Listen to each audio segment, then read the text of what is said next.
amigos, acabou a espera, vai começar o campeonato estadual e a gente vai trazer tudo pra vocês aqui na Gol TV, a gente vai juntos aqui fazer o nosso super pós-jogo, vem novidades aí já na próxima semana, já vocês vão ficar sabendo, uma grande novidade aqui desse jornalista que vos fala, tá? E desejo pra vocês já um bom dia.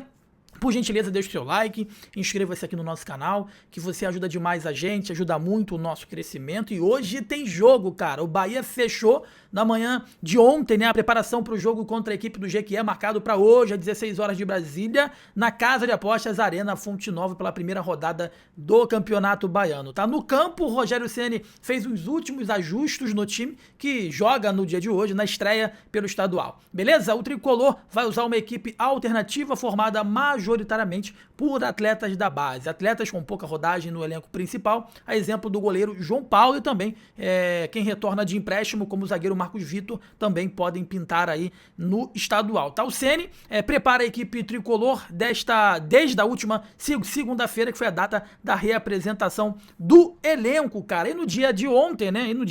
Não foi na sexta-feira, surgiu uma informação de que o Atlético Paranaense teria interesse em contratar um velho conhecido, que é o Eric, cara. O Eric, o Bahia recebeu o contato aí feito pelo Atlético Paranaense, né, com interesse na contratação do Eric, tá? O Eric, o volante Eric, que veio do próprio Atlético Paranaense, tá? O contato seria uma transferência por empréstimo. A informação primeiro foi publicada pelo canal 3 Pontos, que cobra o dia a dia do Atlético Paranaense lá em Curitiba. Comprado em 2025 junto ao próprio clube paranaense, Eric teve um começo de ano empolgante com a camisa tricolor, marcando 7 gols nos primeiros meses, até sofreu uma lesão em maio, né, que o afastou dos gramados por 5 meses. Mesmo tendo atuado nas primeiras partidas da primeira fase, o meio-campista notabilizou-se, né, como um vice-artilheiro do Bahia no Nordestão, tendo marcado 4 gols. Cara, o Eric, ele... o Bahia não vai emprestar o Eric pro Atlético. Desculpa, tá? O Eric teve uma contusão, uma contusão relativamente grave, perdeu quase toda a temporada, mas o pouco que ele jogou, ele demonstrou que é um baita jogador e vai ser extremamente útil. Só para você ter uma ideia, meus amigos, o Eric, ele jogou de volante, que é a posição dele, de 5 e de 8. Ele jogou de meia, ele jogou de falso 9 e ele se machucou de lateral direito. Isso é para você ver as valências e a flexibilidade que é ter esse jogador aí no elenco. Então, Atlético, cara, seria um grande emprestado, então. Se fosse uma proposta gigantesca, o Atlético fez uma proposta grandiosa, beleza. Mas emprestado, esquece. Emprestado, esquece, tá? E apesar do interesse da sua antiga equipe, o Eric não terá sua saída facilitada, justamente por ser um nome de confiança do técnico Rogério Ceni, assim que eu espero, tá bom? Em sua primeira etapa, né, ele foi utilizado em diferentes funções, aí no meio campo, até mesmo na lateral direita, em momentos de necessidade. Só para você ver aqui os números do Eric, foram 37 jogos, 19 como titular, e teve alguns momentos que eu até cobrava o Eric de titular. Tá? 7 gols e uma assistência, 21 triunfos, 9 empates e 7 derrotas no Atlético Paranaense. O Eric havia jogado 5 temporadas consecutivas como titular do time rubro-negro, chegando a ter um ano aí de 8 gols e 6 assistências em 23. E em 24 ele fez 64 atuações pela equipe lá de Curitiba. Tá? Então é um interesse, mas que não vai se concretizar, porque o Eric, mesmo jogando muito pouco, ele se mostrou um jogador com muitas valências e um jogador extremamente importante, cara. Extremamente importante para a temporada, tá? Falando da base rapidamente aqui do Bahia, né? O Bahia vai conhecer o seu adversário na próxima fase e vai aguardar apenas a definição aí da data, né? O Bahia já sabe que vai ter aí pela frente nessa copinha após encerrar a fase de grupos e sem sofrer gols, tá? 7 pontos e sem sofrer gols. Os pivetes de aço enfrentarão o Atlético Piauiense na segunda fase da competição e o confronto eliminatório está pré-agendado para segunda-feira, dia 12, mas a data e o horário ainda não são oficializados pela organização da Copa São Paulo de Futebol Júnior, beleza? E ainda sobre o garoto da base, sobre o fortalecimento que o Grupo City /Bahia está fazendo com a base, para não perder, né, jogadores que possam agregar no futuro, ou se não ser negociados por grandes valores no futuro próximo. O atacante de 16 anos tem o seu primeiro contrato profissional com o Bahia. O Lian acertou com o tricolor até o final da temporada de 2028, tá? O Bahia anunciou ontem a primeira assinatura de contrato do atacante Lian, de 16 anos. Ele fica no clube até o final da temporada de 2028. O baiano de cidade de Catu, né, ele está no Bahia desde março de 2023, quando foi aprovado em uma avaliação na cidade de Pojuca, tá? Na época ele atuava na escolinha do CEP, beleza? Ele tem jogos pela equipe sub-17 e sub-20 do Bahia. Durante o Campeonato Brasileiro de 2025, ele chegou a ser relacionado para uma partida do elenco profissional no Brasileirão contra o Cruzeiro, mas acabou não entrando em campo, cara. Então, mais um jogador da base, mais uma revelação aí da base, com o contrato renovado, ele fica no Bahia até 2028. Meus amigos, hoje é dia de jogo, evidentemente vai ser um time totalmente aquém daquilo que vai jogar as grandes competições, né? Mas inicia a temporada, uma temporada que a gente espera que o Bahia possa conquistar coisas maiores. Eu bato na tecla aqui constantemente de que o ano de 2026 para o Bahia tem que ser um ano de consolidação. Não vou ser hipócrita, eu prometi para mim mesmo que queria reclamar menos, queria cobrar menos, queria ver o andamento do trabalho para a gente analisar como é que vai ser feito. Mas mediante as chegadas e saídas, eu considero, não sei vocês, deixa a tua opinião no comentário, eu não sei vocês, eu tendo a achar que o Bahia desse ano, em relação ao elenco, é um time ainda mais fraco que o time do ano passado, né? As reposições, na minha concepção, não foram reposições à altura, tá? E a grande aposta no conjunto.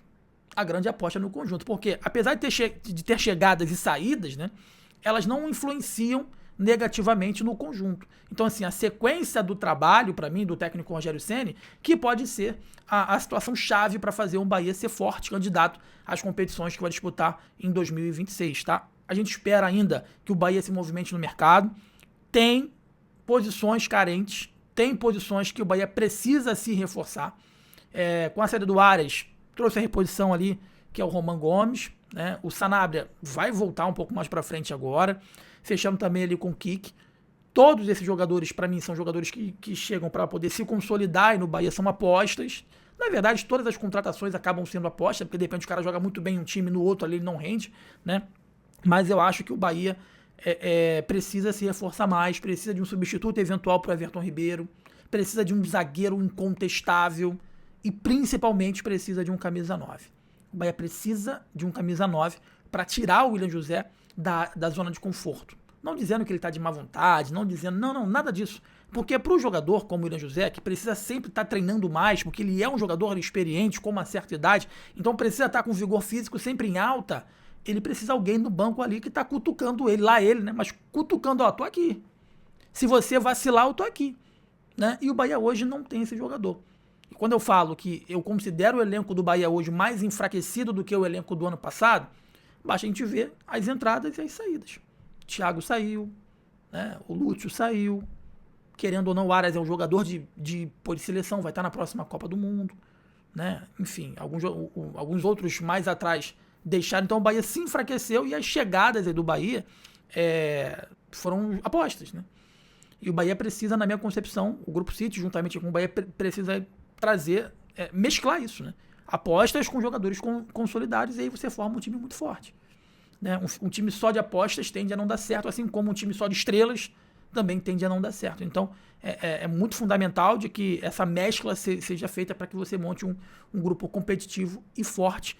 E eu espero que o Bahia, nesse ano, seja um time mais forte, mais contundente e tenha a noção que dá para chegar em todas as competições. Mas para isso precisa ter, principalmente no Campeonato Brasileiro, tá? Na Copa do Brasil é tiro curto, você consegue, né, é mata-mata, você vai passando de um e de outro, mas para chegar no Campeonato Brasileiro, eu acho que o Bahia precisa de um elenco mais forte, mais contundente e com peças de reposição à altura, que eu acho que nesse momento as contratações deixaram muito a desejar. Essa é a minha visão, respeito à visão de vocês, mas eu acho que o Bahia, pelo menos, deveria trazer 2 bons jogadores aí para chegar e pegar a camisa, entrar em campo e brigar pela titularidade. Nenhum desses que chegaram, aí para mim chega, pega a camisa e joga. Até mesmo o Roman, existe muita expectativa, foi considerado o melhor lateral direito do futebol argentino. Eu acho que ele chega um pouco atrás ali do Gilberto, pela experiência, pela confiança, pela adaptação, né? Mas existem jogadores aí no mercado que se você vai lá e contrata, ele chega, ele pega a camisa e ele joga. Enfim, não tem questão de adaptação, não tem questão de nada. E o Bahia precisa de pelo menos 2 jogadores com esse perfil. Essa é a minha visão, para que o Bahia possa entrar definitivamente na briga por todos os títulos dessa temporada, que tem Brasileiro, nem contra estadual, Brasileiro, Libertadores, Copa do Brasil, tá? Então eu acho que é um ano de consolidação para a gente entender como vai ser esse Bahia, o que quer esse Bahia, vender jogadores, né? Ou ser protagonista ou apenas ser um coadjuvante de luxo. Eu acho que esse ano é fundamental para a gente entender isso, por mais que muitas pessoas falem que daqui a 10 anos, a gente precisa entender que daqui a 10 anos é a consolidação, é onde o Bahia conseguiu chegar, tá? Mas para chegar num patamar daqui a 10 anos é necessário que você suba uma escada, né? E a escada começou em 23, para 24, para 25, para 26, para chegar em 30, a gente tem a percepção de olhar para trás e falar assim, pô, Bahia chegou aqui em 30. Né? Muita gente acha que só em 30 que vai acontecer. Não, gente, 30 é o ápice, 30 é o topo, 30 é a consolidação. E para chegar em 30, você precisa passar por 26. E você precisa olhar para 26 e falar assim, pô, estamos bem para poder se consolidar em 30. Né? E muita gente pega essa fala e acaba trazendo, não, só em 2030. Não, gente, 2026 também é importante para que em 30 as coisas possam se consolidar, tá bom? Deixa o like aqui na Gol, inscreva-se que é importante demais pra gente, é importante demais pro nosso crescimento. Eu sou o jornalista, essa é a Gol TV, bom domingo para você, saudações, tamo junto, valeu.